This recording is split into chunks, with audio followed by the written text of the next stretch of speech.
Welcome to the Internet Advocacy Roundtable. This is Alan Rosenblatt. I'm from Senior VP of Digital Strategy at Turner 4D.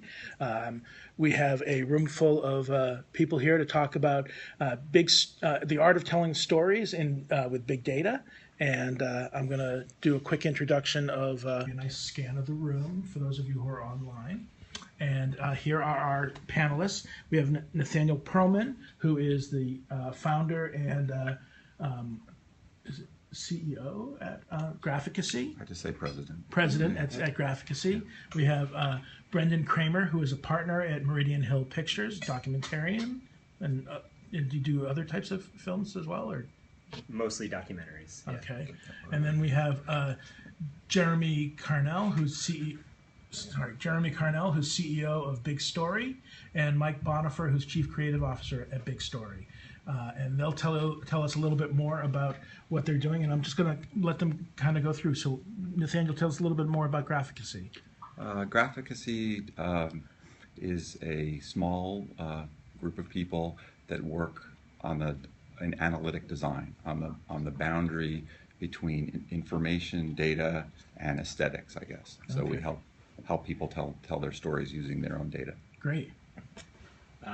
Meridian Hill Pictures is a documentary film production company based here in DC.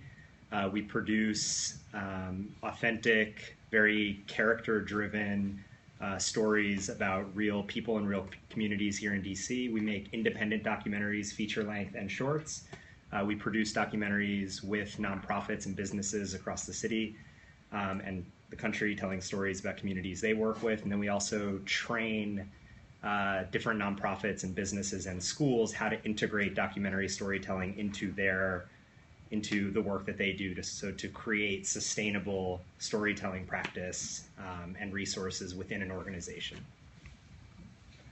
Hi, Big Story is the first company in the world to offer a commercial application of a science called quantum storytelling, which is the science and theory of how stories live in the world, influence behaviors, and shape the future. And I'll let my partner Jeremy explain the commercial implications of that. Yeah, no, so I mean, we use that theory to obviously help organizations analyze their stories and be able to use that for a number of different reasons, primarily to either brand communications or organizational effectiveness.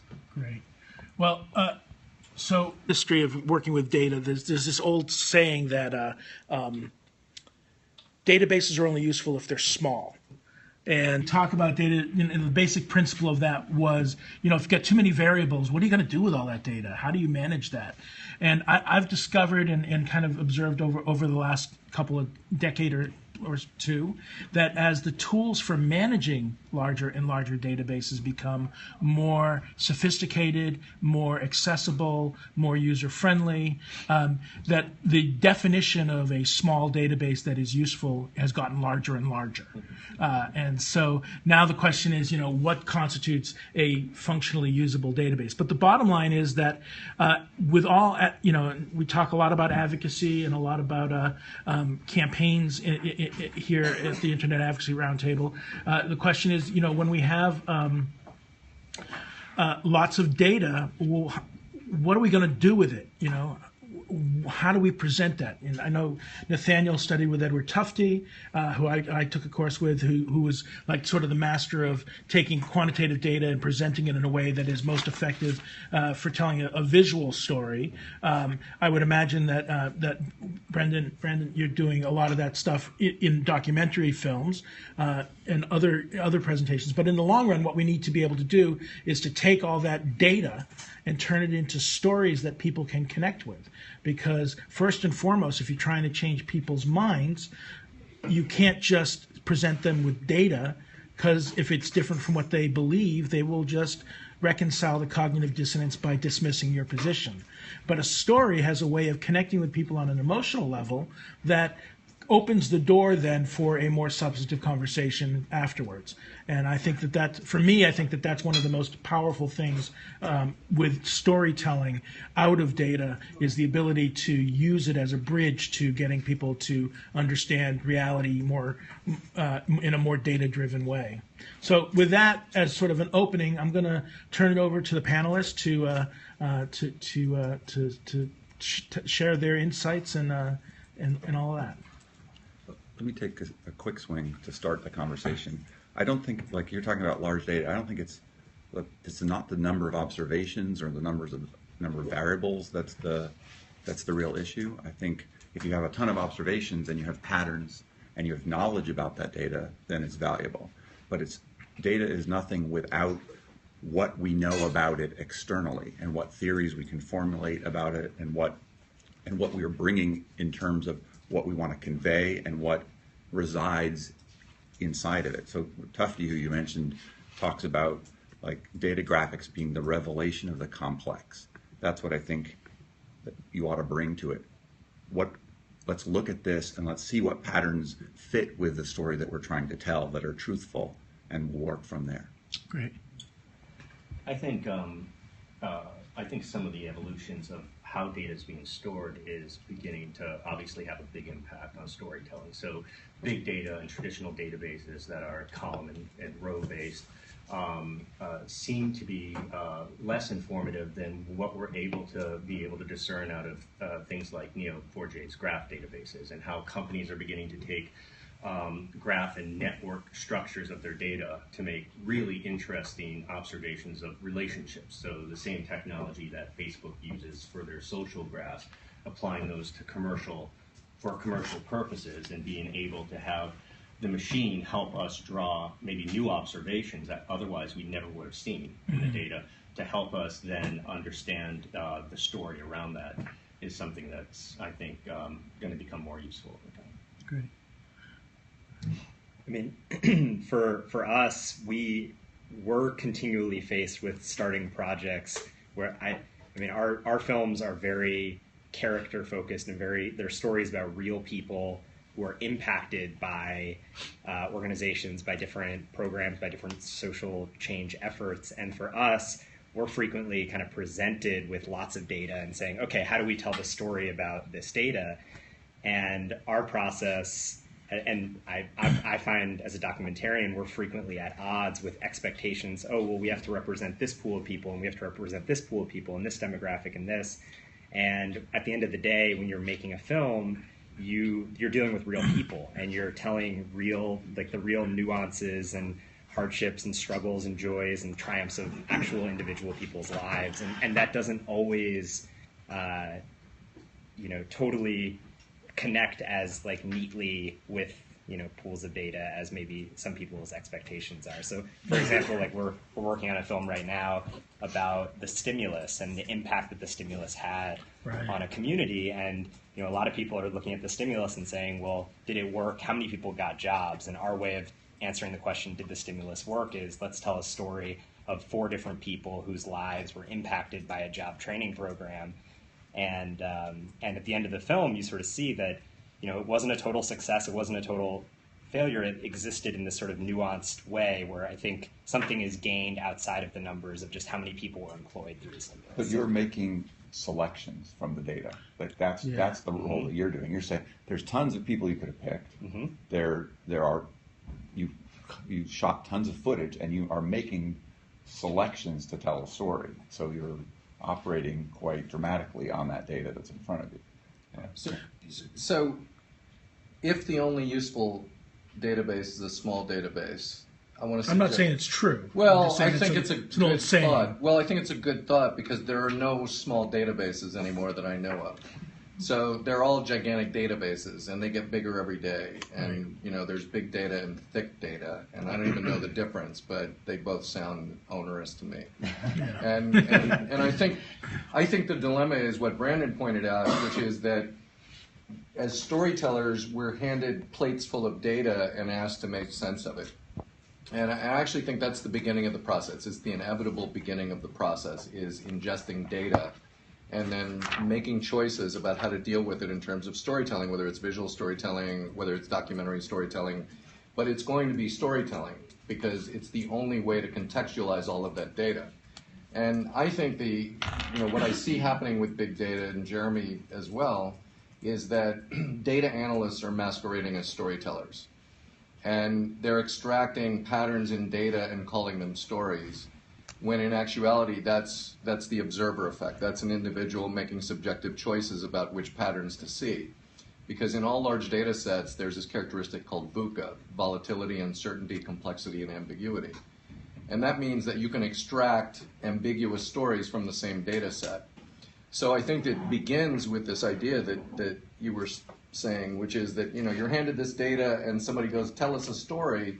And I think the next step that we concern ourselves with is, well, what further data gets generated by the telling of that story or that set of stories? And that's the valuable data. So we tend to look for data in stories.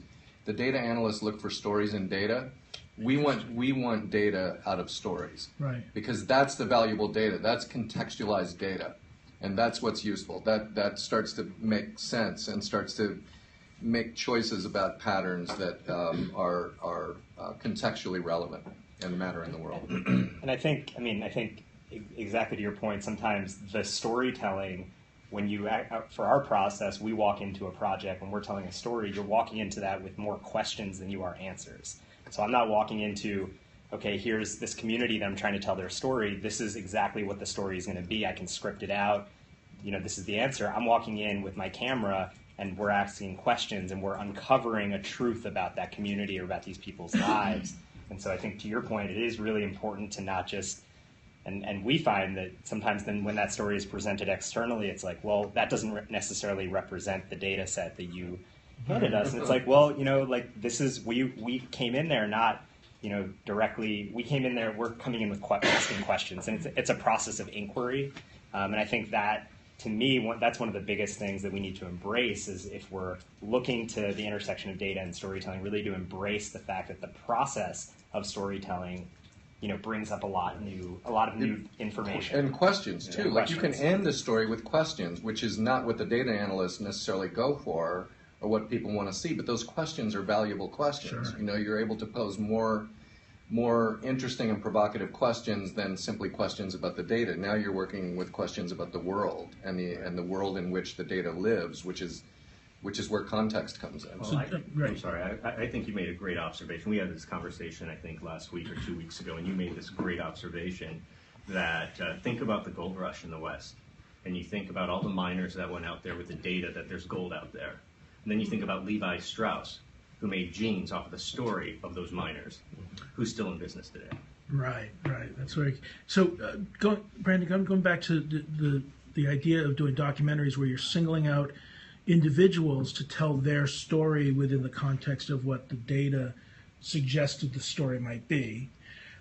To what extent, and I know you've already talked about how out of that comes new data, new insights, but to what extent and how do you go about integrating some of the bigger findings, the aggregate data observations into the way you present the story? Are you like scrolling stats into the Chiron as you're doing the stories to put what they're doing individually into larger perspective, or are you avoiding that altogether? It's that question comes up pretty much in every single film and project we work on. Like different organizations or funders are constantly like, well, if this film is about unemployment, you need to put the statistic about how many people are unemployed in this neighborhood of Washington, D.C.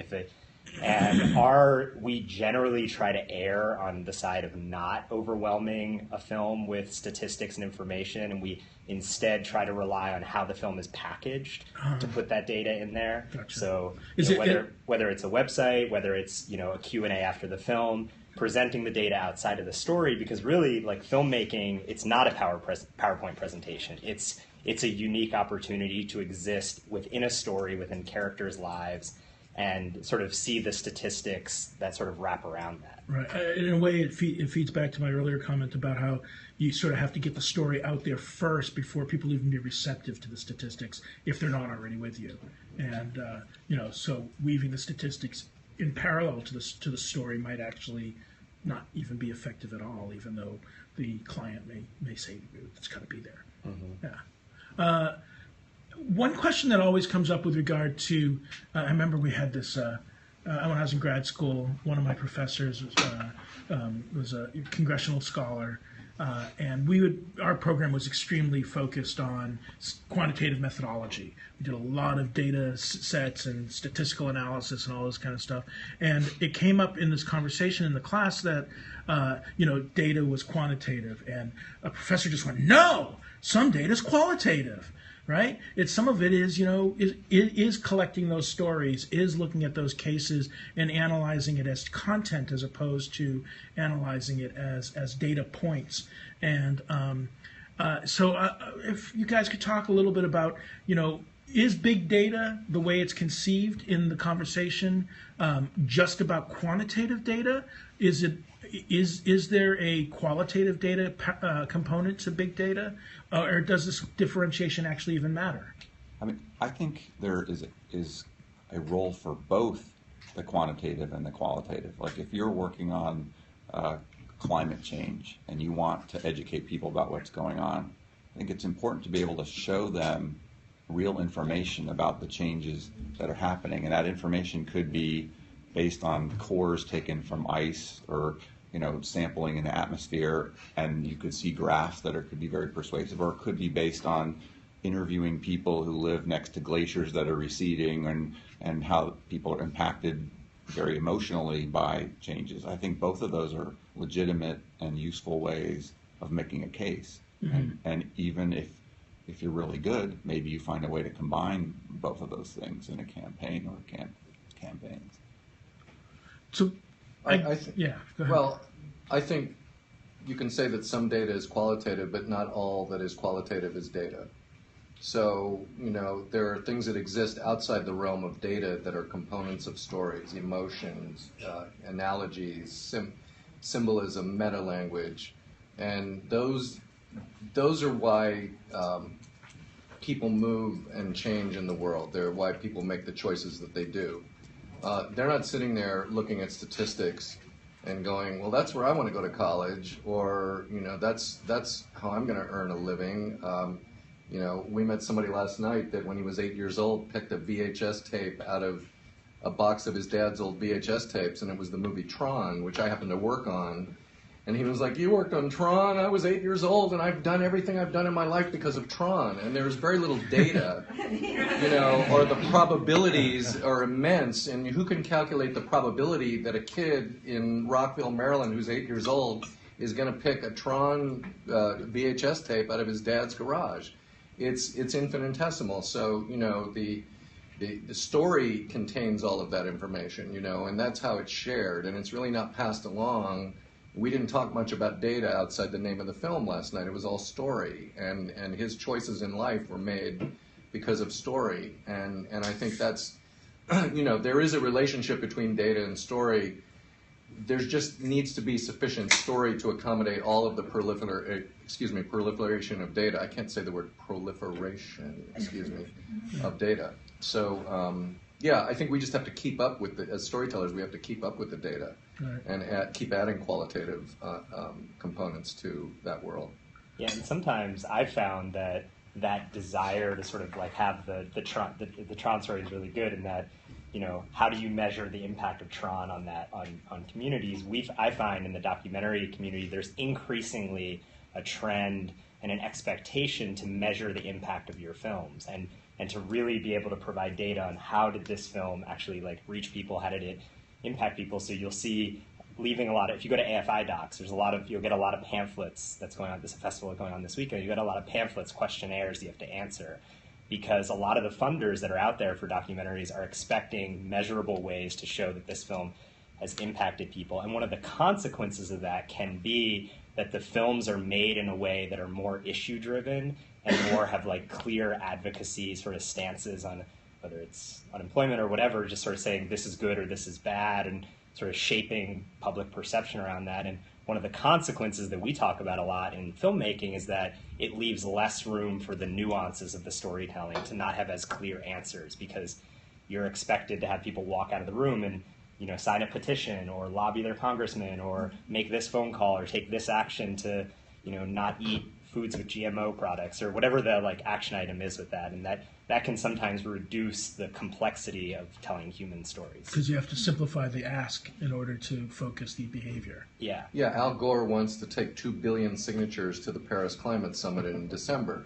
Well, that's great for Al Gore because he's got a suitcase with 2 billion signatures in it, but if you're one of 2 billion people that signed a petition, what are you doing?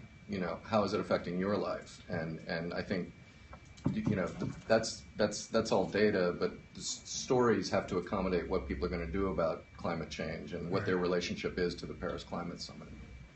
So you made the comment that all data sets are large now. That's my experience. So the question then arises, you know, is big data just another one of these jargon words that is all the hype and really not an analytically useful term at all, and it's data. We've always had data, but databases are getting bigger. I mean, what is it about big data that differentiates itself from the historical context of data? Of data in the work that we do.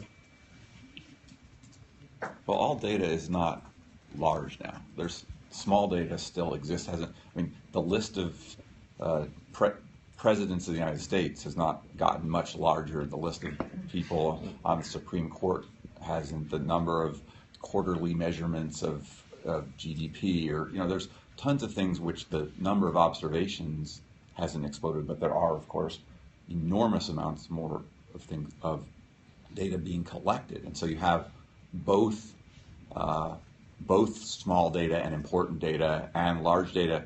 What's amazing about huge numbers of observations is that you can see patterns in them, and you have tools for seeing patterns in them that you couldn't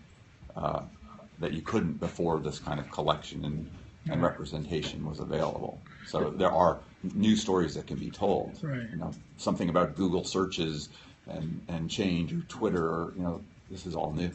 Yeah, I think it's the nature of data. And I think I agree with you. It's that we've always had data. We've always had big data or small data. Now we've got the capability to actually connect different sets of data that were in silos and see really interesting relationships with that data. I mean, you've got to think about a project that TripAdvisor did with Facebook. So TripAdvisor took its collection of sentiment and travel data and matched it with Facebook's Graph API data.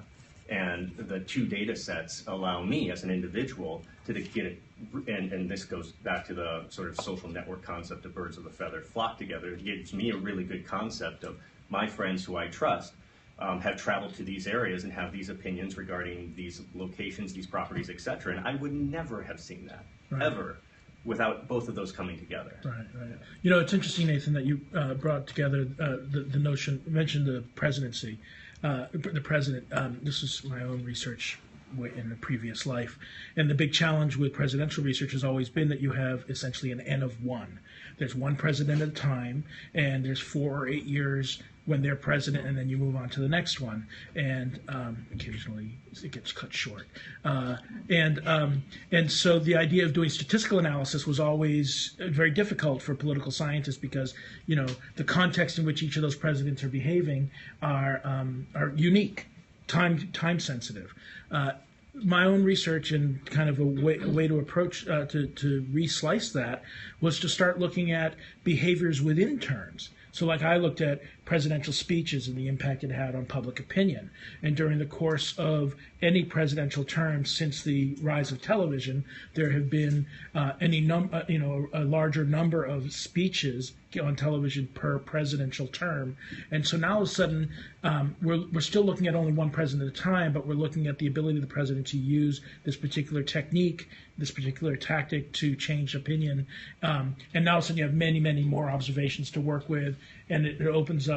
So in a way, the transition from small data to big data was simply a refocusing of the lens rather than all of a sudden there's new data. The data was always there. Right. Yeah, there are more lenses now, I think is a good way of putting it. And one of the nice things you can do, so my company put together a poster in the history of the presidency. And rather than sort of advance a bunch of conclusions, we took we took kind of time series, laid out who were the presidents starting from 1789 going to current, and we put three measures of the economy right next to those, and measures of popularity, and measures of how the Congress was dominated by one party or another, and there's a tremendous amount of information on that poster. In fact, I brought some of them so that if anybody here wants a copy, I'm happy to give you one. But it's that, I think that kind of juxtaposition lets you explore these kind of things and make conclusions for yourself about how presidents relate to the economy or other things that you're seeing. I think we also have to appreciate that the nature of data input has changed, right? So we've had big databases, and a lot of it's been transactional based off of what an organization does. But we're all of us are entering data now. All of us. Every time we tweet, every time we check in, every time we like something, we've all now turned into the data inputters that at scale, at massive scale, that no organization has ever had a chance to never would be able to afford to have done prior to all of the new platforms that have incented us to give them this information. So I do think that's a nuance that's really important. I think that fact has created new data sets, connected data sets that make the field of data science really important. And I think, I do think that it's the nuance, it's the difference between big data and what we've traditionally thought of data because of dynamics like that. One of the challenges in doing research has always been sort of the choice between the obtrusive collection of data and the unobtrusive collection of data. And of course, once you have obtrusive collection of data where the data collection process is imposing itself on the subject, you have all sorts of issues with, the Heisenberg uncertainty effect, the Hawthorne effect. Being observed changes your behavior, and so you become part of you affect the results. The unobtrusive methodologies are trying to collect data without imposing that. Now, it's great that you bring up Twitter. I'm a Twitterholic myself, and social media in general. And these are places where we are constantly posting information. And for example, when you post anything on Facebook from your phone, unless you've turned it off, your location is going with that post. Right. There used to be a website called pleaserobme.com, and it would just basically track people checking in on various, Foursquare and Yelp and places like that, and it would say, these people aren't home, go rob them, and that was the basic principle. But the idea is that we are sharing some very personal data unobtrusively. We are also, among those of us who are tweeting, for example, or posting on social media, some of us think about the fact that we're sharing data, and some of us do not. Right. So even in that context, when we try to start to analyze, and it was like tools like Palantir and these big content analysis tools that can take huge databases like the Twitter fire hose and start doing analysis on it, we don't know who among those posters and which of those posts were done with an understanding that they were being under a microscope versus those that were not, and so we can never actually even control for that variable. And so there's a lot of interesting subtleties, I find, just in how we collect the data, the implications for what that data means, and it must affect how you can tell stories out of it, or do you just simply ignore that and just move ahead, without considering it, since you can't know. One of the things I notice is that because we're collecting all these data streams, a lot of people are telling stories about what there are in the streams, which may not be the most important stories. In fact, a lot of the stuff that's collected is stuff that I don't care about. Yeah, like, you might be a Twitterholic, but I get on, I sometimes find interesting things on Twitter, but a lot of times I'm like, wow, I just wasted a bunch of time following a bunch of nonsense around. And what I care about is far different than what's being measured and collected out there on a lot of dimensions. Yeah. Yeah. Oh, go ahead. Well, I was just going to say, I feel like that guy in Best in Show who's a bloodhound man. I'm a story man, you know. I feel like it's some hick that's like, oh, I'm a story man. So all this data stuff is like, it just drives me crazy sometimes because business is driven by it.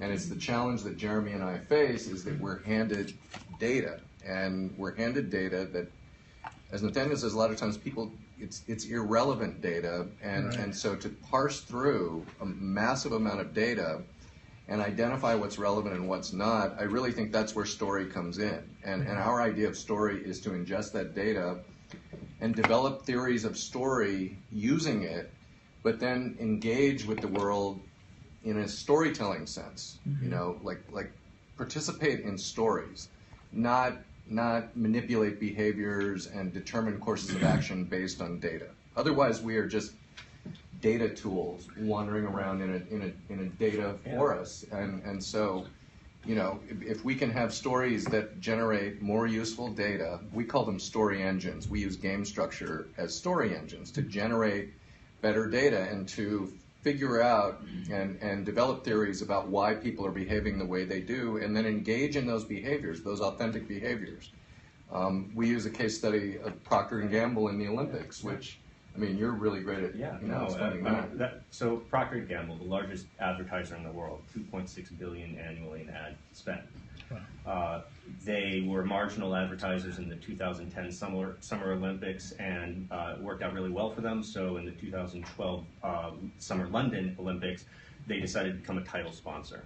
Okay, so Procter & Gamble could invest as much money as they wanted in data science and look as much big data, and they collect tons of big data. They've got, 18 products or somewhere around that range that do $1 billion each in revenue, and so they were collecting a lot of data. And they were faced with this notion that, okay, we've got this big investment, we've got to make the right move in the 2012 Summer Olympics. What are we going to do? We're going to waste it if all we do is talk about Tide, or we're going to dilute it if all we talk about is Procter & Gamble's heritage. And what they ended up ultimately coming to, and this didn't require a single data scientist for them to do this, is get to the truth that doesn't matter how successful you are as an athlete or an entertainer, etc., you're always going to be someone's daughter or son. And so they just said, let's celebrate moms. And they did that, and so you've seen those commercials, they give you chills, you know, tears roll down your eyes when you watch it. It's a really emotional campaign. And they executed it flawlessly, and they, across all variables, as far as favorability, as far as the equity increases that they had with their mothers, as far as cross-selling all of their brands, they made, I think they drove over $200 million in sales attributable to that campaign. Most importantly, they actually say it was the best campaign they ever ran in the 175 years they've been in existence. Out of all of the campaigns, think about that, out of all of the campaigns that they have run, that was the best. And it didn't require a data scientist for them to execute something like that at scale globally. I had an interesting reaction to that, I thought, because I saw it yesterday, and I did like nearly cry when I saw it, and I thought it was quite wonderfully done. But my feeling was, here is a huge corporation manipulating me using a story to buy products and I was, you know, I would much rather that kind of skill in storytelling be employed to a much greater social purpose. So I was almost offended by it. Because I don't think it's an either or. I mean, we live in a commercial society. There are going to be, we require people like Procter & Gamble to underwrite things like the Olympics so we can actually see those types of events. So I don't think we're ever going to escape it. I do agree with you that I wish we would be able to find, and we were talking about this at lunch, I wish we would be able to find someone to apply that same skill for things that are also very important in society. So I agree. And is that because the people who can do that charge too much? Oh yeah. I mean, the production value of the Procter & Gamble was, no expense was spared. And you know, when you begin to look at trying to apply that to things that are cause related, you need an ice bucket challenge level of income to begin to even think about it. Right. But I think what you're speaking to. If I could just interrupt. I think that if you're going to have people who go and unearth ideas around movement building and campaigns around social movements, right? And I hate to make this be a commercial, but if you brought in consultants like Jeremy and Mike or even Nathaniel who can unleash those ideas, they don't necessarily need to do the implementation around them, right? They're just bringing the ideas to the forefront, the story to the forefront. And then campaigns can go ahead and implement them, right? So I think it's more about a dearth of ideas than it is necessarily about implementation. So it doesn't necessarily need to be costly or cost prohibitive. It just seems like the stories to be told related to causes are are potentially more compelling stories than those to be told about products. I mean, what you learn, I think, from that is how somebody really skillful can take, can take something about laundry detergent and make you cry. And whereas maybe we don't have all the time people who are worrying about global warming employing that level of skill. I think the point is I was just going to say, it isn't really either or. I only work on progressive issues as a communications consultant, and I go to every kind of presentation, including today, and I am constantly stealing case study examples from business and applying them to my clients. And the production values fit obviously a client resources, but also a client audience. And so I don't think it's an either or. And if we're not all looking at all the case studies and utilizing them, certainly in the progressive world, I think we're out of our mind.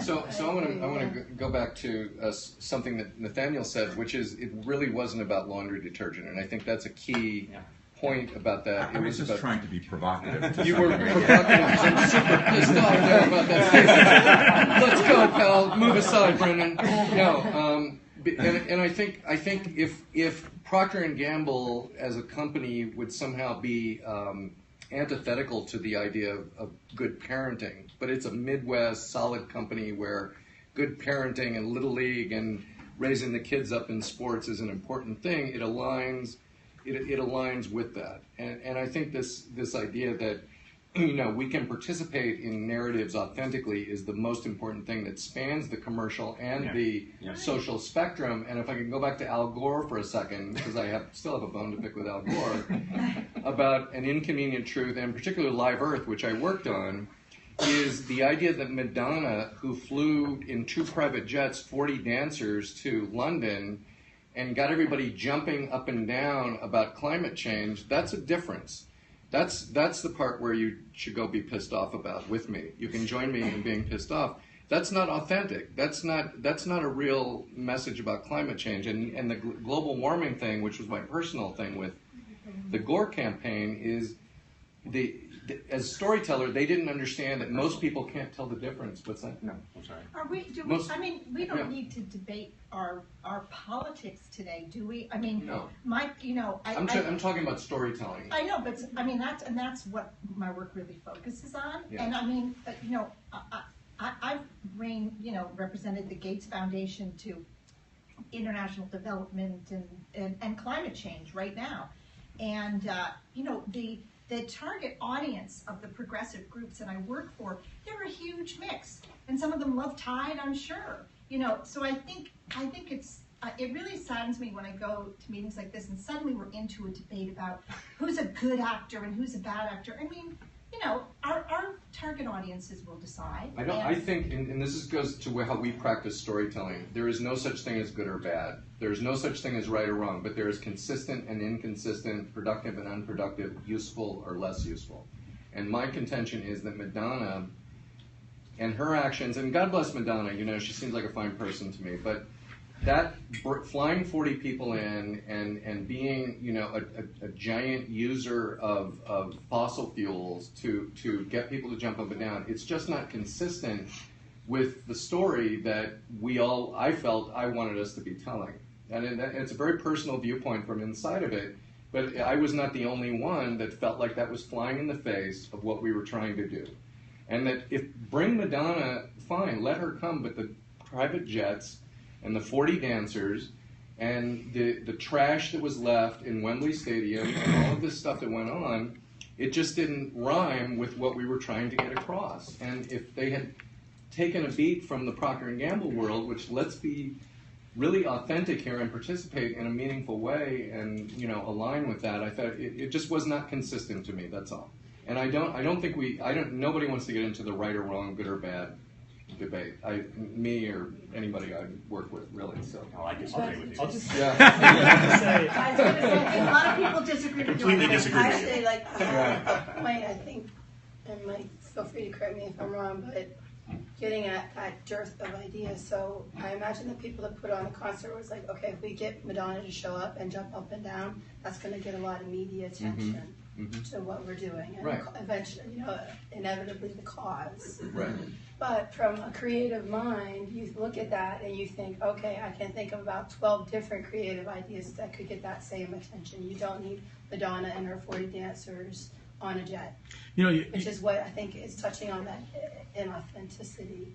part of the issue is, and this is why in this day and age, with all this extra data coming out over Twitter, right, and over social media, Madonna's example here generated a lot of backlash, as does Al Gore's use of private jets has generated an awful lot of backlash. Now, obviously, from very orchestrated campaigns to raise that issue and try to discredit him, but it takes off and resonates on social media because it is a story about hypocrisy that people want to latch onto. And so it gets legs as a result of it. And so the challenge is, how do you present your story without undermining your story in the process? And I think that was the Madonna story example. It really highlights that. Right. And there was, I'm sorry, go ahead. Okay, go ahead.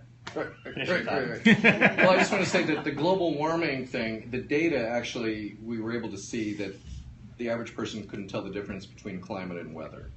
And that was always problematic with global warming, and it's why the Clinton Initiative has come off of that and into climate reality, they call it now. Right. So that was data informed that we should have been better as storytellers, but in the wake of an inconvenient truth, try getting that through this dominant narrative, it was not possible. Right. And that, as the chief storyteller on that project, that was my frustration. That was a very personal frustration to me, that we couldn't use the data to be better storytellers, and I think that's an obligation we have. Right.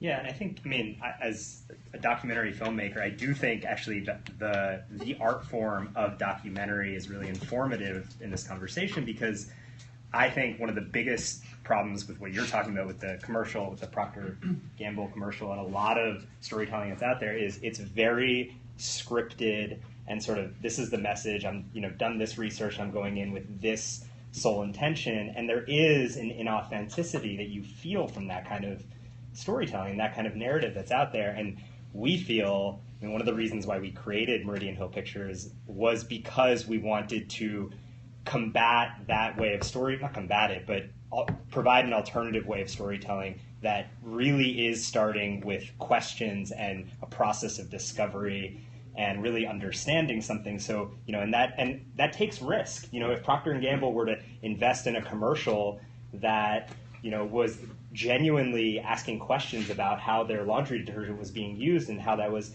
I think, yeah, It's not gonna happen. Yeah, it's not going to happen. But I think there's storytelling like that require risk, because you're going in with questions. You don't know how it's going to turn out.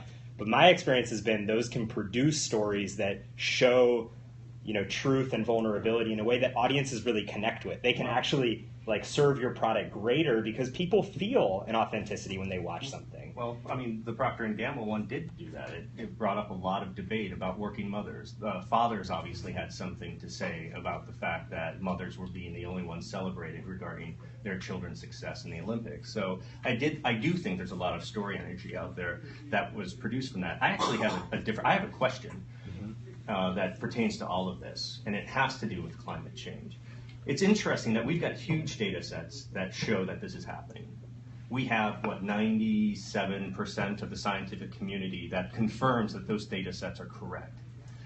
Yet, it seems that when the debate happens, the other side has a 50% sort of equal say in the storytelling associated with the other half. And why is that? Why, when the data is so compelling, when the narrative is so conclusive, where is the storytelling falling down that allows then a contrarian point of view that is very risky to literally sit side by side with it? So one possible answer to this came after there was a pro-choice rally in D.C. many years ago.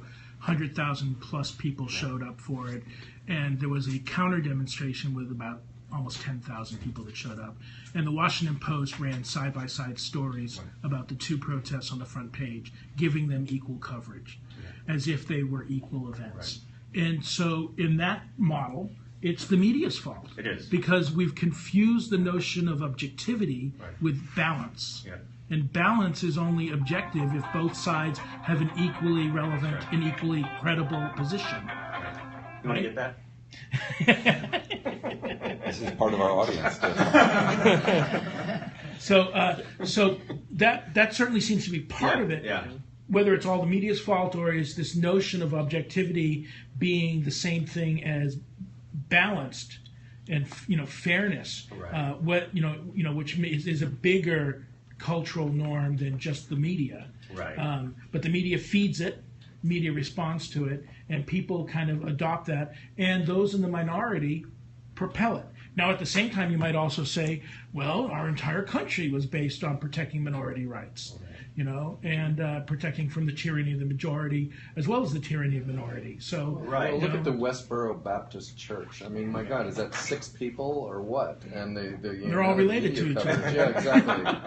Did anyone see the article in the Post on this subject, in which there is a woman research scientist? I can't recall exactly what her expert area of study is, who has been debunking the small number of scientists, a lot of them connected, some of them paid by conservative groups, to push out this false alter narrative. So and that was very interesting. If you haven't, you should see it, because it talks about the strategy that the funders of that have pursued and how they've done it so effectively. And it turns out that the 97% figure is wrong. It's like 99.8, and there's actually like five scientists who are on the other side, and 4 of them are complete cranks. Okay. So it's almost total consensus across all science across the entire world, and yet, it's 50-50. And I think it's the answer to it is a resource imbalance. You have people with a lot of money, with a lot of reason to keep there from being changed. Right? They I also think part of also it employed the strategy that fossil fuels and tobacco industry employed so successfully, particularly tobacco industry, to debunk all the science that showed smoking was killing us for so long. Right. They've used the exact same strategy. So that's your answer on how they've gotten. Not even just the strategy. We're talking about the same players in the game, the Right. same lobbyists. Like it's the Right. same. To be a little narrative. To be a little crass, I think Jon Stewart has been running a series called "Learning Curves Are for Pussies," and I think this is an example of that.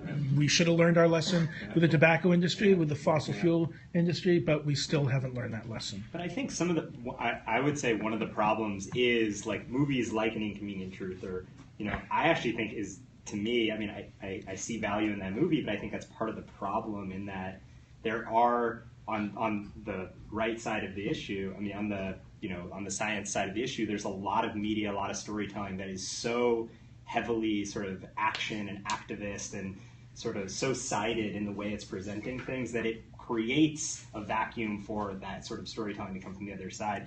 If storytelling was being sort of captured in a more sort of honest way that wasn't so clearly, was really sticking with truth and facts, I do feel like there would be less of that sort of need for the two sides of media. An interesting thing here is Steve Schneider, who was a climate scientist at Stanford for many years, passed away a few years ago, once said at a hearing or at an event that we had to exaggerate the danger of climate change in order to tell compelling stories to move people in that direction. He said that, and I had a chance to talk to him on the phone several years later, and I said, I've been hearing this coming up in congressional hearings, and he got so angry. He's like, I can't, they took it totally out of context. I never said it. I wish I never said it. It was totally out of context, and it wasn't that we wanted to lie. It's that people needed to understand what the threat was, and so we needed to use powerful language to do it.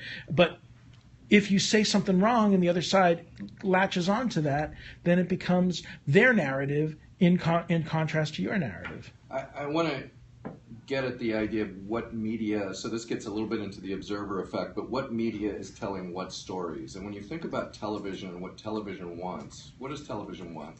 Television wants you to stay in front of the television. That's where television makes its money. The more you're in front of the television, the more afraid you are to leave the house and leave the television, the better it is for television. And a lot of change is generational, and you've got to wait it out, and you've got to have these incremental moments, these glimmers of hope Brandon and I were talking about earlier. And the new technologies are not about freezing you in place in front of the screen. They're actually about connectivity. And I think part of the promise of moving these narratives into a different context is away from the fixed screen that wants you to stay there frozen by the conflict and by the exaggerated danger, and into technologies that are about who can I find out there that believes what I do, and when the two of us get together, something can happen. Right. And I think that's the generational promise of the shift in media: more digital, more connected, more social, more mediated, or less mediated by the time framings of television, newsprint, and the channels, and more into the network. Yeah, I saw a stat. Organism of connectivity. Yeah, I saw a stat even like almost 4 years ago that 4 or 5 years ago that 60% of Americans were time shifting their television habits, and now the people can watch on any device mobile devices. So the screen comes with you. You can bring your fear with you. Hooray! Did you have a comment? Or? Oh, me? Well, wouldn't it be more about making this your television so you never want to leave it? More than anything? Well, that's Because, and with the web and its natural filter. Like I always freak out when I don't have my Google phone. and Facebook and all of those things are trying to cater to you. Yeah. So it conforms with what you want. Yeah, I think the move to a network environment, look, it's going to come with us. The stories are going to travel with us, but that's the opportunity. We can look at it as mobile television, or we can look at it as a different context for storytelling. And I think, to look at it as mobile television is just to say it's more television. So the opportunity is not to fight with the paradox of that, but the opportunity is to live with the paradox and move into the change in a productive way. What is the open space? The open space is mobility and connectivity. And interactivity. Because now you can watch TV on your phone, but interact with other people watching it at the same time. Right. That's a whole nother ballgame. Yeah, there's just more context to it, and I think more opportunity in that realm than this one-to-many, command and control, fear-based, heavy conflict, that it's the stuff of Hollywood storytelling. And Brandon and filmmakers that we know are working on sustainability. There's such a vacuum in the wake of the Hollywood storytelling and the Fox News and the fear base that documentarians like him can move into that with nuance and substance and play in the reality of it. And there's, I think, a hunger for that reality that is going to, even the faux reality of Hollywood, next to that, filmmakers like him can really have space to move. And so that creates space as well. And that's part of the opportunity, is not to look at, well, it's documentary and mobile documentary. No, it's a kind of documentary that is not the Hollywood linear storytelling. It's not manipulative. It is honest and truthful and authentic, and it moves people in small increments. And I think there's a hunger for that, is my perception. I think back to Greenwald's Burning Bed with Farrah Fawcett, which put domestic violence on the map. Imagine if that was presented in an interactive format, how much further it would have instilled the awareness and the desire to do something to curb it into the population if there was that dynamic interaction of people as they were watching it, sharing stories with each other in parallel. There's a huge movement in documentaries right now for interactive storytelling. That's like, when you make a film, it's no longer enough to make a documentary film. You have to have a transmedia interactive campaign around your film. That is the expectation. So you have to film 3 or 4 endings. Well, not necessarily that, but and what I find is you go to all these, at AFI Docs today, right now there's a conference going on around this kind of storytelling, and a lot of people are doing it for the sake of doing it and not necessarily knowing how to use the interactivity. So it's one of the challenges facing our industry, which is just, this amazing tool set has emerged that has redefined how stories can be told, and how do we actually use this in a constructive way and not just like use it because it's cool and really expensive. So mainstream media, of course, was very slow picking up the technology that was threatening them. Do you see that the film industry is faster and better at picking it up, even though they may not be at the level of strategic purpose in using it yet that they should be? Is the pickup faster? Is the insight and the creativity coming along at a good pace? I think it's coming along. I think like the New York Times is like a great example of how their interactive storytelling is amazing, in my opinion. But it took them a long time It took to them get a long there. time. There was that Avalanche story that was like the first sort of interactive, long form doc story that they're doing, and they're really they've been, I think, the pioneers. And the Canadian Film Board is another. The New York Times and the Canadian Film Board have been the two biggest sort of pioneers in this, in showing stories in a way that's interactive but also is easy to follow and engage with. One of the problems with this kind of storytelling is that when you bring data sets, and I know we've talked about partnerships with Advocacy and making documentary films that have data visualization brought into it, and one of the things is how do you really make sure that somebody can actually follow the story and the different sort of graphics and animation and information? How do you really create a merger of that somebody can follow? Because a lot of the examples you see out there are so so intensive that it's hard to follow. It's just it's actually just like not really meant for like human consumption on a simple way. This goes back to tough I was stuff, thinking. right? I was thinking of one project we did for Center for American Progress. They had a research paper about immigration and demographic change, and so it was a PDF. It was a fair amount of data showing that, projecting that because of retirement of baby boomers, et cetera, there's going to be a need for a lot of immigrants to fill in positions in the workforce going forward.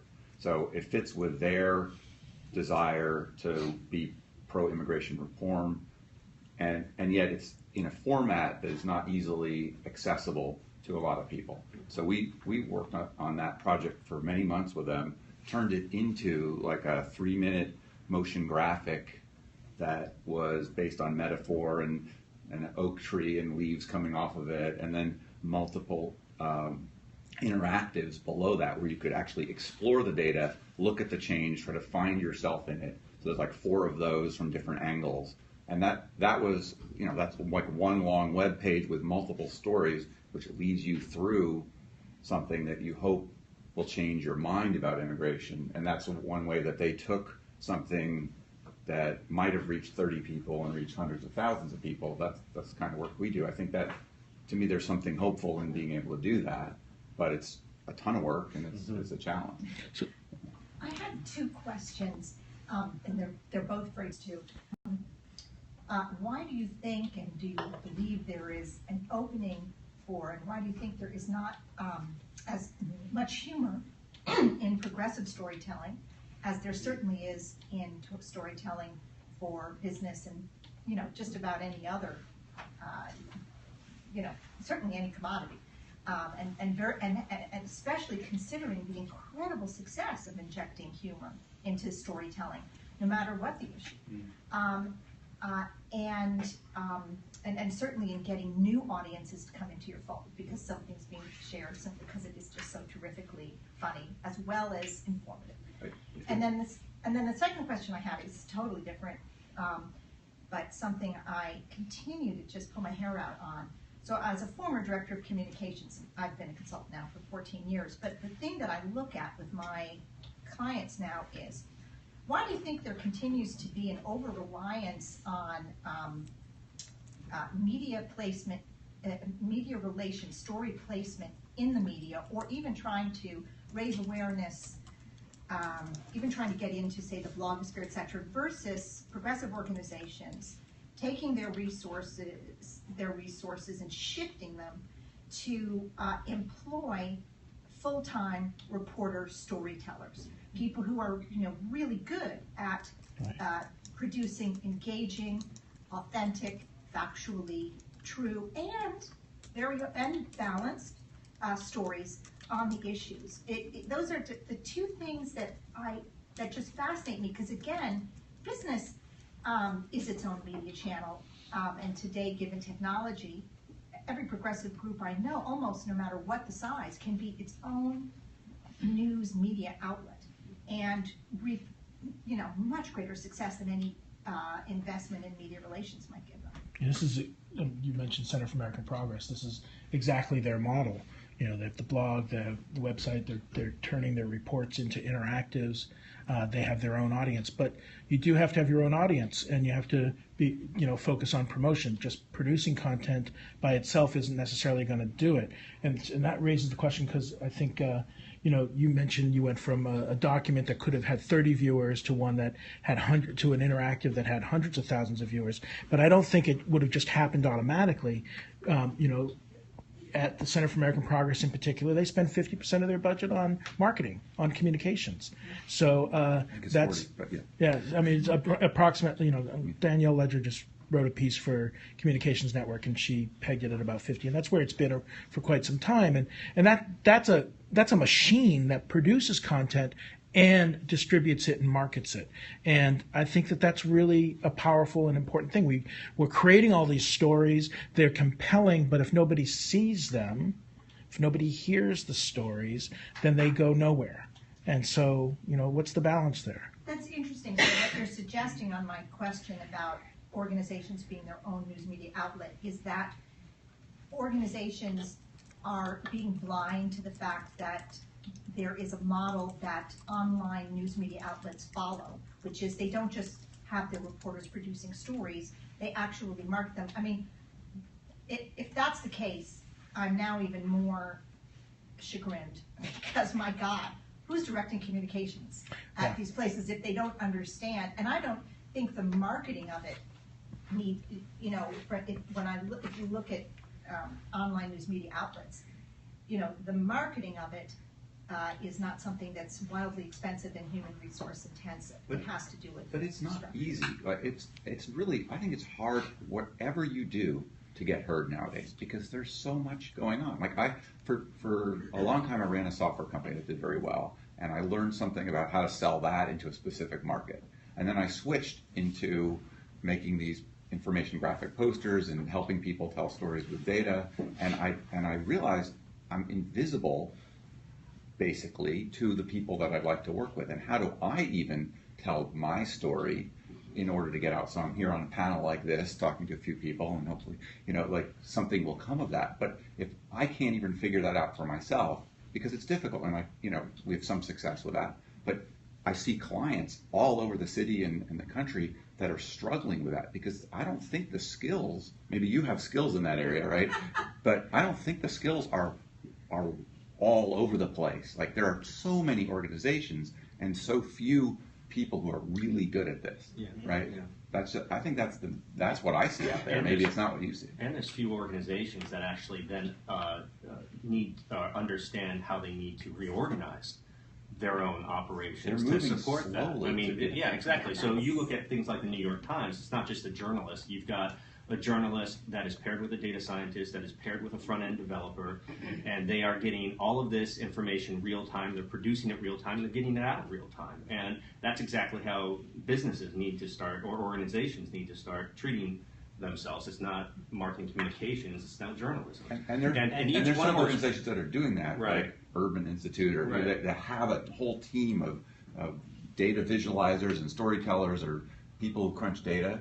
and they are a little New York Times Right. in their own Right. regard, Those are but successful. more that don't. But think about those three roles, right? Data scientist, journalist, front-end developers are probably the three most difficult roles to fill. And if you're a cool agency, they're difficult to fill, let alone being some bland organization, right? And you have to add to that Well, mix the the journalist marketing. part is not hard to Yeah, fill. there's lots of Not journalists at without all. jobs. Not Because all the journalists are unemployed. Well, I mean, yeah. And another key ingredient to me is the time spent on Yeah. like that sort of storytelling. Like those projects don't get. I mean, they are in real time, but they don't happen overnight. Well, no, They're very in depth, Mhm. long form, very thorough stories. Some And of them, because of but- that, some of them, but yeah. So like these guys just did a Kickstarter thing a couple months ago for their film to raise the finishing money, Mhm. and that was like a month-long. I just saw it as an observer Right. mostly and participated a little. That was an intensive effort to reach out to tell the story of this film that they're being made. It's sort of like this meta effort Right. that you have to put this enormous amount of energy to get people engaged in the thing that you're building. Right. That's going on for nonprofits. That's going on for small businesses, and big businesses have some advantage in doing that. And as hard as all of that is, as difficult as the transmedia proposition might be, comedy is 20 times harder, which is sort of the answer to that question. Right. You know, comedy is super difficult. Yeah, Yeah, I was going to answer that question. Like, to you, it's really it's interesting you bring that question up because we face that when we're editing. We just finished the edit on our first feature film, and we were digging for those moments of humor in our film. And I think it is for social progressive storytelling. It's very hard to find those moments of humor. And what I find is that when we get commissioned to work on a film, and there's funding for a day of filming, and you're going in for one day, and you're trying to capture a story in the course of a day, you have a very tight timeline, you're under a lot of pressure, you're trying to meet certain sort of objectives of that video or that documentary, and there's humor is something that happens sort of in like the breath of life, like things that are actually genuinely funny. And it's hard to do that in sort of this like quick turnaround. So it's hard, if I sat down with you and filmed with you for a day, I'm not sure you would be funny, but if I followed you for a week, or, we were there Hilarious. repeatedly. Yeah. Well, I guess But- when I think of humor, I do think of it as being staged. I mean, like I think of like John Oliver's doing a great job. there's no shortage of I material. think of things Right, like right. the What kind of Frito-Lay video is commercial. Oh, the yeah, Super you're talking Bowl. about like script. Like like throwing it out, a model. You're throwing it out to anybody who wants to. You come up, you get 10,000 or 15,000 from a donor, and you throw it out to the world and say, "We'd love to see what you can give us." That's 30 seconds, and you're marrying that with something that is. I have a would philosophical actually answer. toss that back to the org. I was wondering about your clients, if they would be open to humor in their campaigns. And I think it comes more from the organization and the leadership. That they don't want serious issues like climate change. If there was domestic comedy abuse. requires They a don't con- want to try to incorporate humor into that because it makes light of a very serious topic that they want people to Humor talk about. requires distance. There's a saying in filmmaking, comedy is a wide shot, drama is a close-up. And the issues we're dealing with are issues that are intimate and immediate. And it doesn't really, outside of the satirical approach with skilled humorists like Jon Stewart and Oliver, it's just too tricky, and it's not worth it, and it's really not worth the investment. And when you add creating the critical distance and the satirical pose on top of that, it just presents too many risks, I think, and so you're better off. And you got them doing it for you. Well, You're almost better off just excerpting Jon Stewart into your documentary. Did anyone see the Sarah Silverman little piece about wage inequality? Oh, yes. So that was yeah. very risky, and she was playing with artificial penis to demonstrate what she could put on to make more money. And I played that at Advocacy in the office one morning, and one of my employees was pretty offended by it, and she's like, "This is not appropriate for the workplace." And I thought, well, actually, this is totally appropriate, and we kind of had a little bit of battle about it because it was super risky. But it was hilarious. If I think, And she's a professional, and she's a super comedian. skilled Yeah. comedian. She's and, very rare. Comedians have to walk that line, and I just think unless you know where that line is, and unless you cut your teeth on where that line is, comedy is very close to crashing always. You're walking that tightrope, and I think it's just generally as storytellers a better investment to work toward inspiration and work to, people aren't living their lives comedically, they're not doing the pratfalls intentionally. The way they're living their, comedy is based on conflict also, and we want to resolve conflicts in terms of the social movements, and so it's a little bit antithetical outside of that realm of the Sarah Silvermans and those people. I would also say, Anne, to your point about some issues are too important, too serious to make light of, and you use climate change as an example. First campaign I worked at when I was at Center for American Progress was called Clean My Ride, and you can still Google it, Clean My Ride, and find 6 web videos that we posted, including Sarah Silverman and Matt Damon and a whole bunch of Hollywood types. Hysterical. Sarah Silverman crossed lines that would be offensive to some people, but we had a president at our organization that actually liked it, and that was his favorite bit when she crossed that line. I think that's the trick around it, right? Because I don't necessarily think that it's not doable. It's some organizations are more resistant. Leadership within organizations being like, okay, this is a risky, right? Do we want to toe this line? Right. People are very, very worried about crossing a line and undermining their own credibility without real. And I this is the parallel that I often talk about is scripted candidates versus authentic candidates. Both will make gaffes during a campaign. The authentic candidate who always speaks from the heart, people will cut them slack. Oh, they're human. The scripted candidate will reveal themselves as scripted and will get crucified. Let me use a different phrase or word than authentic. Because we work with improvisation, so we look at improvised versus scripted stories, and our model is very improvisational, and so I think the ability to improvise, it actually does give you the ability to go into comedy if you see that opportunity and to point out the conflict, because improvisers can do that. However, the genesis of improvisation in America was not comedy. Viola Spolin, who started improv in the 20s and 30s with a set of games that she created, was not focused on comedy. She was focused on multicultural communication between a group of children that she was trying to get together to perform theater. And she found out they could not communicate well enough to perform together unless they first played together. And so the games that were the genesis of improv were about multicultural communication. Her son, Paul Sills, started Second City. So he took those games and he took the body of work and applied it to comedy. So it can service both. The use of improvisation can play both ways, as long as you recognize what the context is. And to use 2 local people as examples, Obama, very improvisational, always contextualizing, can be hellaciously funny at the correspondence dinner and super serious with old folks or whatever. Hillary, very scripted right now.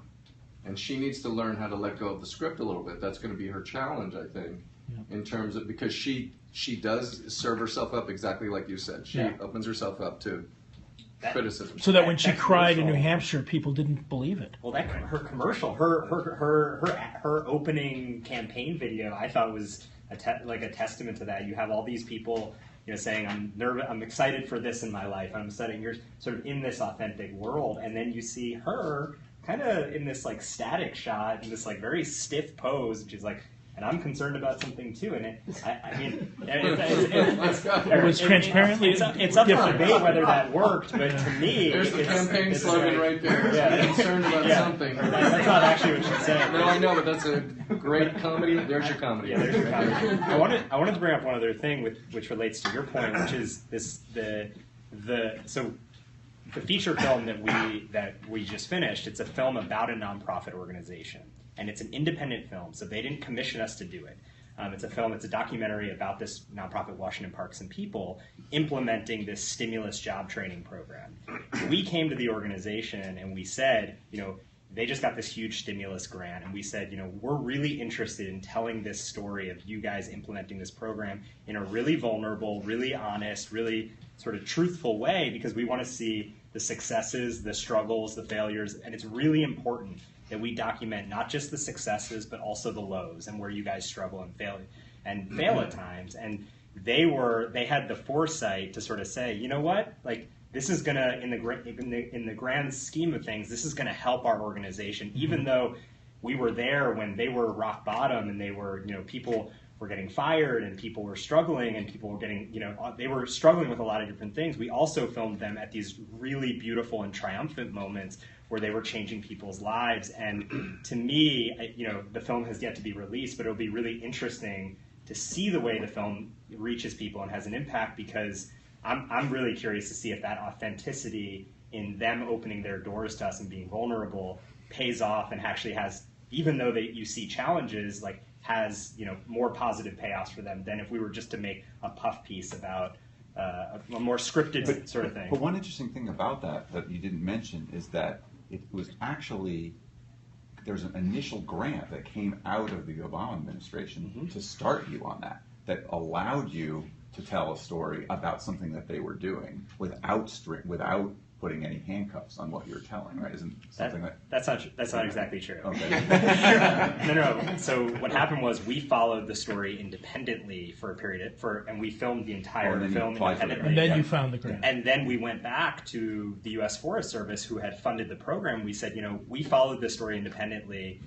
We're currently seeking funding, and the U.S. Forest Service made a real leap of faith in saying, we're going to give some resources to support this independent telling of this story. But your story has a common thread with what Anne was saying about humor. Is it required a brave CEO of an organization to put their organization at risk of exposing the warts at the same time as the successes, at risk of telling a joke that may fall flat. I mean, that requires a very special breed of organizational leader that doesn't always exist in organizations. Organizational leaders, it all depends on their relationship with the board, their relationship with their constituents, their relationship with fundraisers. So much of that becomes, into play that sometimes you never even get to the true consideration of being authentic, of taking those risks because of all these layers that prevent you. Yeah, and I think that's one of the challenges, not just with the humor part of storytelling, but storytelling as a whole, because if you focus on a person, then, I work on poverty issues. Like, people start, what's wrong with that person and what choices they made, and they want to put it on them rather than, think about the larger context and what's happening in the economy, et cetera. And that's an ideological challenge, because conservative ideology will go to personal responsibility first. Progressive ideology tends to go to systemic responsibility first, or at least they privilege those two. And so when you tell a story about poverty, ideology is going to affect how people interpret that story and assess the credibility of the story itself. And I think then it's scary, for instance, for leaders to kind of, there's a reason why it's scary, because you could be undermining, especially because real people's lives are messy, and a lot of people, make mistakes or made decisions that in hindsight, maybe they wish they'd made different decisions, but they're made in the context of their lives, and Americans aren't in our current economy. Some people are kind of penalized for that in ways that other people aren't. So I think it's not just humor. Generally, there's kind of very much a vulnerability around kind of telling stories, and a risk that the story becomes the face of it only and isn't kind of capturing the whole picture. And it's important. I think you're bringing up a really good point, and that I think that fear prevents really strong storytelling, because there are a lot of people that manipulate people's stories. There's a lot reality TV, all these people that are telling stories in really manipulative ways that cater just to conflict and just to drama. And I think you're bringing up a really good point, in that there needs to be a greater trust between, people, subjects, participants, and media creators.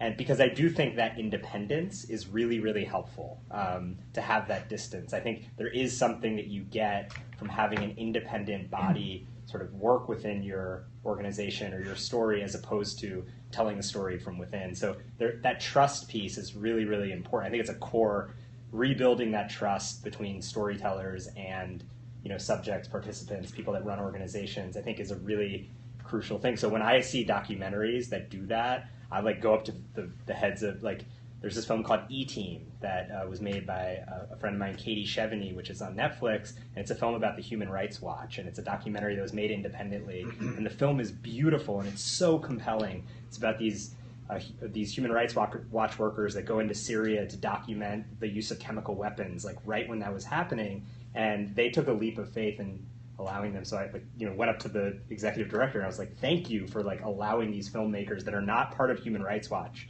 but to independently capture this story so it can be told in such a way. So that trust is... This is an interesting challenge, and it brings us back to the data question, because whether you're telling stories, doing humor, at least within the context of these types of projects, the data and what we know, what we can glean up front from the data that we're developing the stories from, provides the parameters with which people should be are at least trying to operate within. So if you have an understanding of what the data says in the aggregate about a particular issue, then that guides your attempt at humor, that guides your telling of the story in a way that comes back to this relationship between data and storytelling. Related to that, I have a question about our notion as progressives about authenticity. So are progressive groups making the same mistake as businesses in their storytelling, insofar as we believe we're just being totally authentic because we haven't scripted what we're going out and capturing, but in truth we're so guided by a combination of mission, organizational objectives, and what data is telling us, that we're going out and actually missing the best stories, which come from going out without any preconceptions and gathering everything that's out there. And I think this is really important. I just came back from 2 weeks of visiting programs across southern Nigeria for one of my clients with a photographer, and I was serving in the role in that instance of reporter. And so I did about 45 interviews with people at all levels, from individual participants in the programs to the managers to high-level donors to all levels. And I really went at it with no preconception and very open-ended questions. And what I got back was so much richer than the organization had ever gotten, and in fact validated for them that their mission and their objectives and their programs in large part are really right on track and achieving the impact they want more deeply than a monitoring and evaluation team that went 2 weeks after me were able to reveal. And now the monitoring and evaluation team has said, will you formally join us?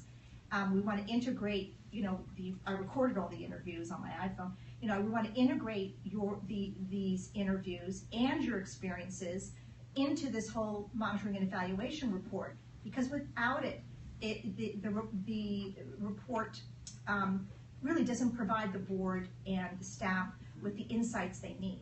So I wonder, do we do that? I mean, are we going about it as documentarians or consulting storytellers with, oh, okay, I've got everything you want now, every issue you feel is critical, and your objectives, and exactly the action you want to drive your target audience to have. So now as I go out there in my authentic manner to capture information, am I actually, denying myself the richest sources of information that may be there? So I think you bring up a point I was already going to talk about, which is casting and the discovery of human qualities amidst the data narrative, let's call it. And so if you're dealing with poverty, for example, that's a fact, and it's ongoing, and it's harsh, and there's a lot of oppressiveness associated with it. There's a lot of systemic violence done to families, and industrial,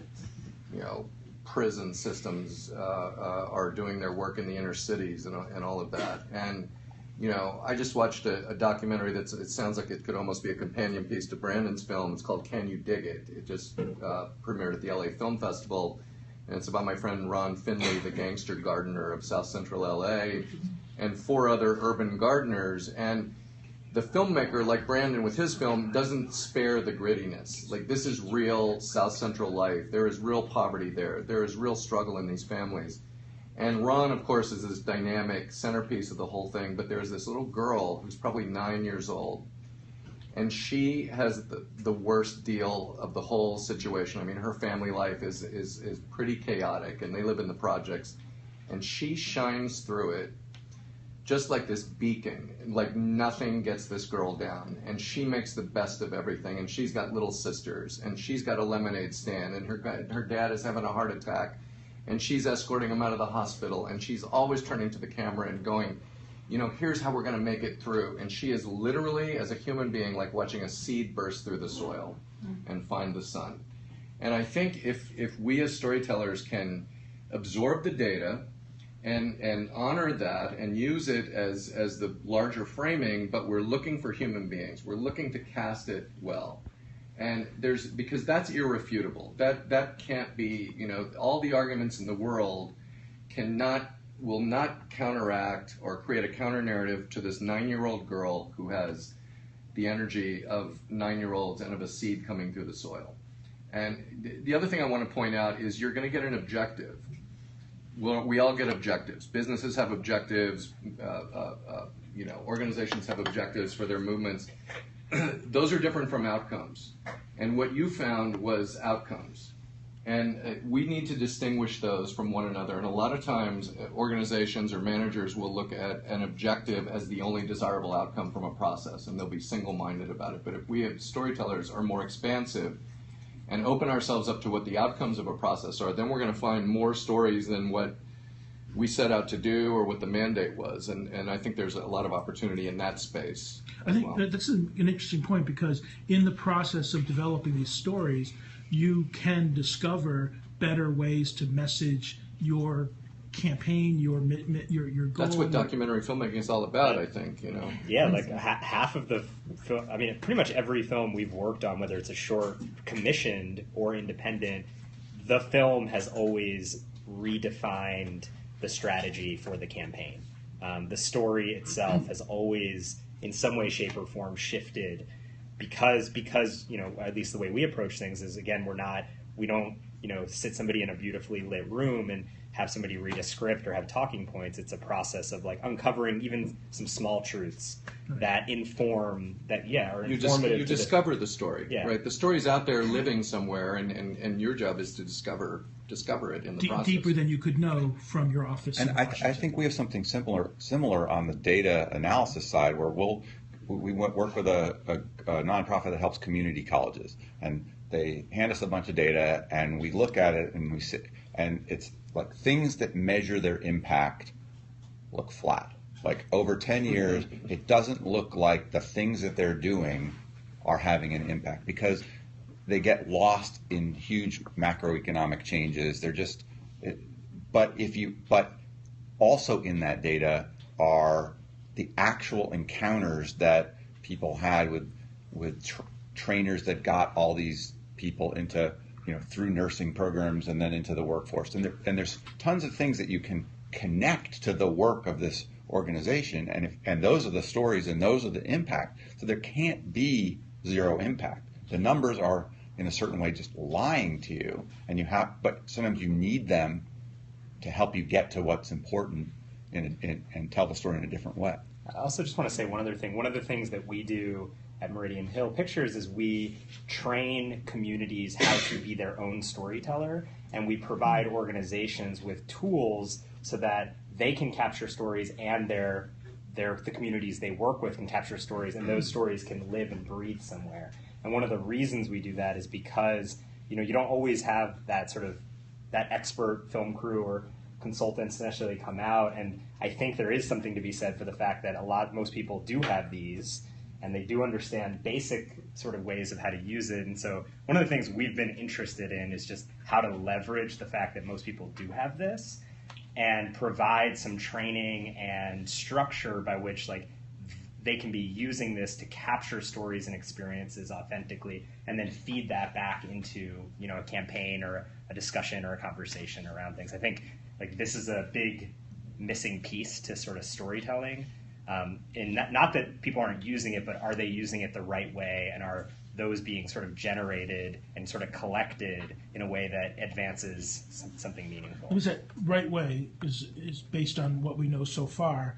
But one thing I've experienced in this industry in particular, especially when working with some of the younger strategists that come into the business who haven't been set on their path based on best practices and are seeing it fresh, they come up with brand new ways and ways that we hadn't thought of. Can you imagine, or can you think of potentially just new ways of using the smartphone, to capture stories in ways that we hadn't ever thought of before, that you couldn't teach them because it hasn't been done yet? I don't want Yeah, to right now. Think of Right now. I mean, on the spot, but it's possible. He's right? quite young. I mean, I don't have like an idea, off the But, hand, but the we are. potential is huge, isn't Yeah, it? I mean, yesterday we had at our studio, at our offices, we had 10 high school teachers and 50 high school students who were all participating in a digital stories project, which is basically writing what we call an authentic voice piece, where they are speaking out something about a theme that they care about. They perform that, and then they capture visuals to support that. So they're making a documentary in the course of a few hours, a short doc. And that is not something innovative or groundbreaking in any way, but it's a frame to tell a meaningful personal story and to capture that in a way that maybe they wouldn't otherwise. So even though that's not groundbreaking, No, but it sets them off to start thinking in new ways. yeah, and it's just thinking about telling story in a simple way that provides something meaningful that isn't just randomly filming something. Well, I mean, without it, I don't think we would have had the conversation in this country about why white cops are shooting African American young men. Right. I mean, we effectively have had an amateur documentary of every one of those incidents that have been provided to us. Right. And it would have been interesting what the story would have been without that narrative. Well, we know what the story would have been. Yeah, exactly. Because we had that for decades before. Right, exactly. I wanted to share, I think what you might find is an interesting case study. There's a program in the Niger Delta that plays throughout Nigeria and is now actually being played internationally, called Dawn in the Creek. And what that was about, in terms of storytelling, was a film and TV producer, a young man, who simply went out and interviewed youth in areas of the Delta where there's really a lot of violence across a whole bunch of communities, brought them in, taught them in very short order how to shoot videos and edit them into stories. And those stories are what are put out on this program, but more importantly, the program is about the fact that he did this and about their stories. And it was financed by the State Department, because they saw how effective it was in achieving peace building in an area where many of us in this room wouldn't be comfortable even visiting. So it's I love all these mix of ideas, and what especially when it comes to your documentary suggestions. I think one thing that's interesting, just to play off of what you were just saying about police brutality. Like, I just downloaded this app actually yesterday. That's by the ACLU of California. They created this app that very easily record if you see a moment of police brutality or just policing that is questionable. It's an app that you record it and you push end on your recording, it immediately goes to the ACLU and they have it. So there's no, so it's awesome. Which is just an interesting, whether it gets used or not. What's interesting about it is like the technology, people were using it anyways, and then the ACLU sort of saw that and said, oh, how can we adapt from that and make something that's even better? I remember 8 years ago or so, Witness was training people in Africa and other countries and other parts of the world to do video to document human rights abuses, so that they could then initiate, responses, and because you had to have proof that it was happening in order for the UN to step in and for things like that, and they were working with handy cams, and now it's your phone, and everybody has it anyway, and where they're starting to pick this up. And so just, from what at that point was a fairly expensive endeavor, now can just be download an app and it's all good to go. You just hit the button and it starts recording, which saves time. I would think an app like that, you just launch the app and it goes, rather than having to launch the app and then, like with Periscope, I love Periscope, but you still have to, sort of go navigate to the screen to hit start broadcasting and all that kind of stuff. And the fact that it just automatically sends it to the watchdog organization, it's just brilliant, and something that couldn't have been done before but has been needed forever. But what it's not doing, what it's not doing is it's not providing, like you see some of these videos, they're kind of like all over the place. Right. And so there is still, I don't know, one of the things that we think about a lot is it's still an art form. It's still a medium that requires training, and you need to understand how to use video. And I'm so afraid of what you're going to say about my video here. You're doing great. I can jumping around a little bit here and there. I had a question on narrative, and just in each of your roles, there's a degree to which you're an objective observer of data of some sort, right? Brandon, specifically with you and filming documentaries, I wonder, you go in having a certain narrative in your head, right, in terms of what you're planning on filming, a certain story in your head. What happens when that, in the course of doing your work, that changes, that narrative changes, whether it's subtle or dramatic?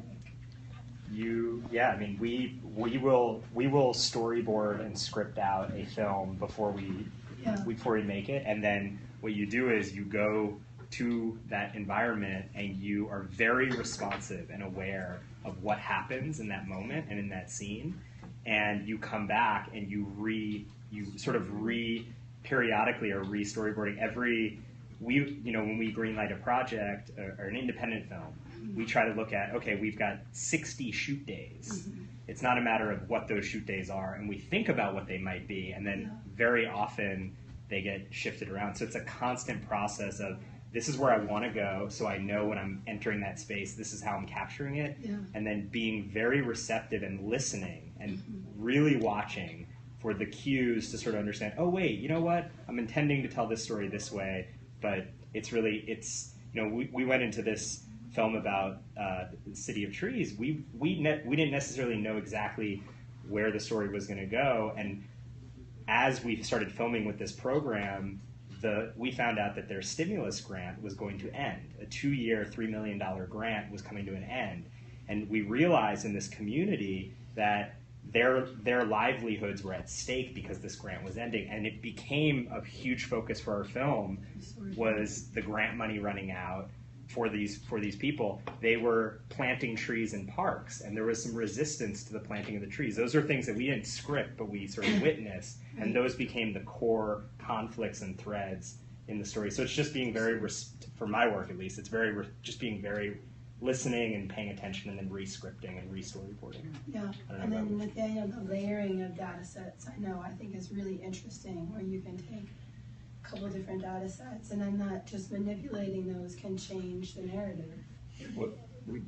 In many projects that we do, it's all about learning with the organization about what their information actually says. So we might be collecting lots of variables, or they might be providing that to us and coming up with other things that they haven't even thought of, and then looking at those and seeing what they say, and then it's very similar in a certain way, it's very analogous. Depending on what they say, you can say different things. As we do, if you work from the data to tell something about it, you're very dependent on what resides in that. Can you reveal graphically from the actual data? You can't, we kind of are restricting ourselves from going a different direction, but there may be lots of things that are uninteresting. This variable just kind of goes up over time. This one just goes down. But it's something where you find, wow, something changed here. What was that? How can we investigate that? And that drives the whole data storytelling that we're doing. Right. Are there other questions from other? Yeah, please. I just want to sort of step back, and I apologize for that. But with these two anecdotes about, on the one hand, training people to tell stories with their phones, and then on the other hand, kind of capture a moment on video and then instantly send it off to an organization. Do you think there's a distinction there where one's a story and one's a data set? And if so, do you think the people like actually filming like think about that distinction, or does it occur to them at all? Good question. I don't know if I would call the sort of version of just recording something a data set. I think it's much more complex than a data set. If you even just like, if you take a look at the video of what just happened at that pool party, that's like an amateur, somebody's filming it, but it's certainly more than a data set. It provides a richness and depth. I don't know the answer to the question of how they perceive that, but I do know that I am interested, let me say this, I'm interested if there is a greater understanding of how not just to film that, but to really, like, for everyone to have some basic skills in documentary and how to just not make a career out of it necessarily, but really know how to do an interview, how to visually capture things, to really communicate visually. I think having a more media literate society is a really important milestone it's a really important goal that I'm working on, because we're consuming it on a daily basis. So the more media literate every single person can be, and just very understanding the basics of cinematography, of interviewing, I think it's becoming more and more an essential skill. And if you look at curriculum, like one of the things we work on a lot, I was one of the reviewers on a new set of standards that are the first ever media arts education standards that now public schools across the country are adopting, because they're understanding that literacy is very fundamental to a young person's development and growth. And that's actually why we named our company Graphicacy. There's literacy, skill with words; numeracy, skill with numbers; and graphicacy, skill with charts and graphs and maps and stuff like that. And we are very aware when we're working on a project that it can't necessarily be comprehended by people who aren't at the right level of graphicacy, and so you have to be thinking about how can you present information in such a way that it can be comprehended by the audience that you're trying to reach, or how can they develop that through looking at what you're doing. So if the Boston Globe writes their text at the 8th grade level or whatever it is, and USA Today does their graphics at what grade level? Third. And where's BuzzFeed and all of this? I made that third. I just wanted to touch on that because I think it's important to understand the relationship between data and story. And that to me, that's at the heart of your question, is where does data live, where does story live? And so I believe that we in terms of how we think of story in the context of big story, our company, data alone is not sufficient to tell a story, but you can't tell a story without data. So you can bundle data inside of a story and unpack it from a story. It generates more data, but data by itself will not generate stories. You can say that they're stories, but there are missing elements if all you have is data. Viola Spolin, going back to the godmother of improv, used to say information is a poor form of communication, because she felt that was missing. The emotional elements, the meta language, the visual language was actually missing from data alone. So it's always about, I think, how we contextualize data, and the best way to do it is with storytelling. So that to us, and I think to what in the work we do is the relationship. But you're saying storytelling. You were talking about visual representation. They're part of the same thing, right? It's important to note that part of storytelling when it comes to data is how do you present visually the data within the context of the story that you're telling.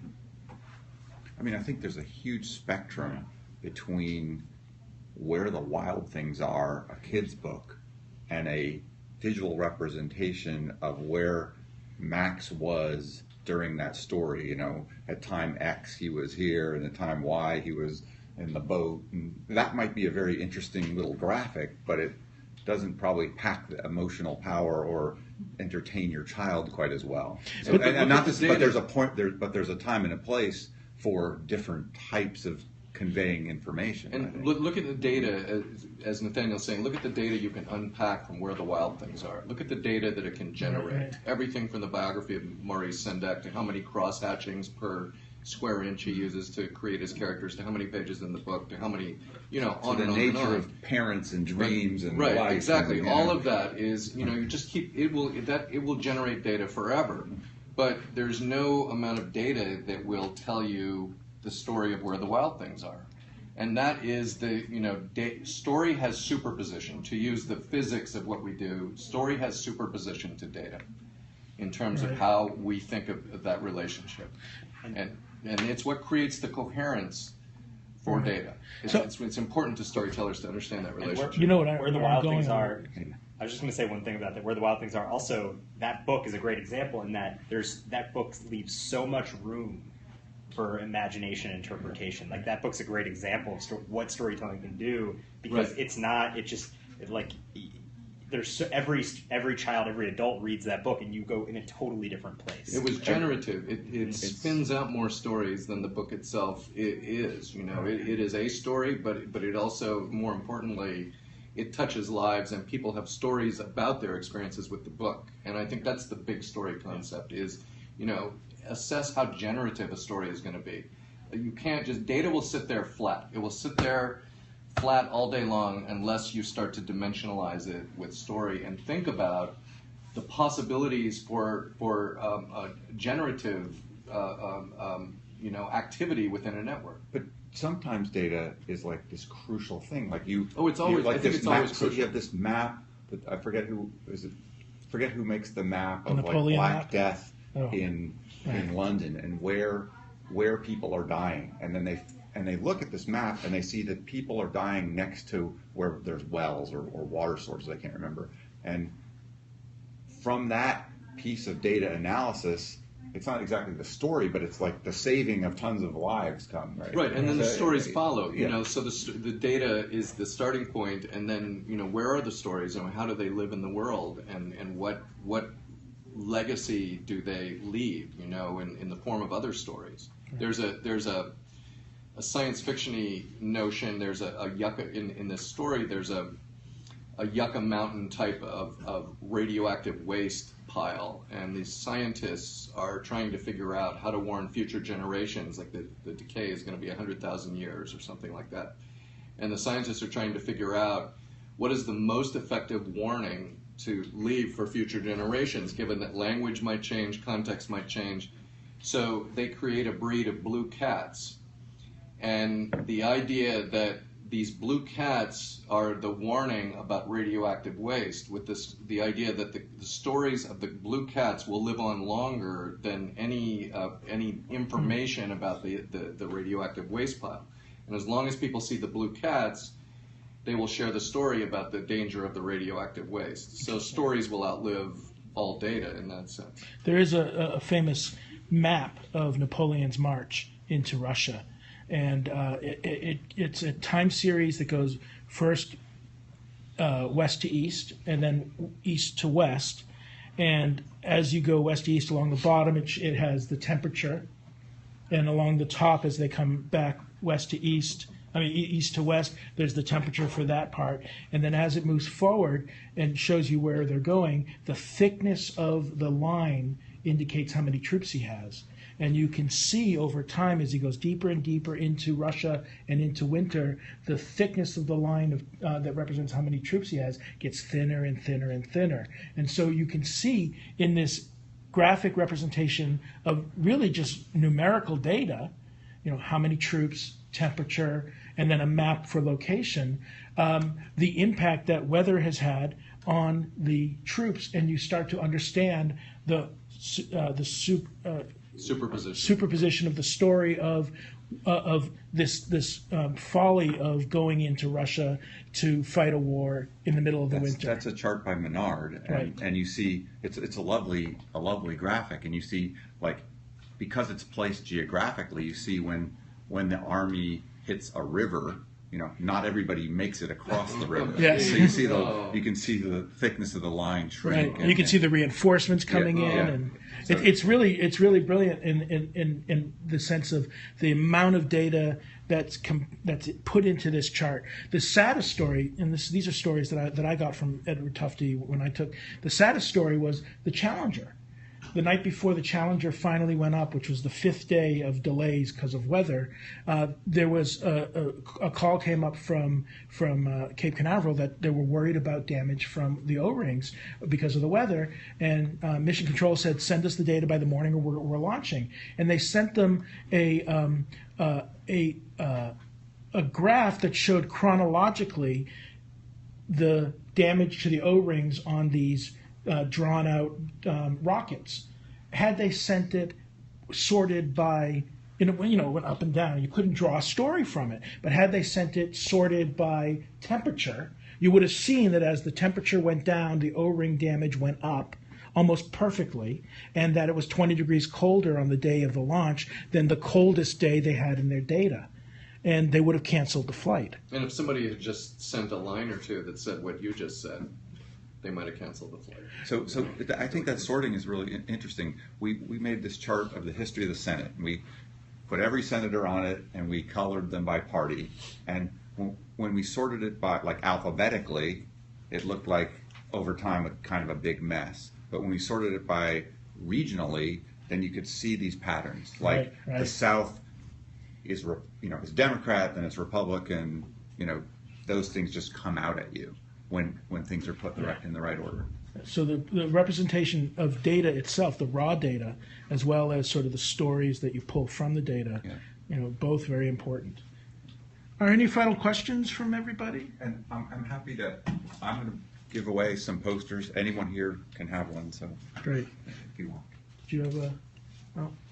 Well, I want to thank our panel for really some great insights. I want to thank our audience for great questions and comments, and thank our virtual audience. I hope there's lots of you out there who have been joining us, and we'll be back for another Internet Advocacy Roundtable soon.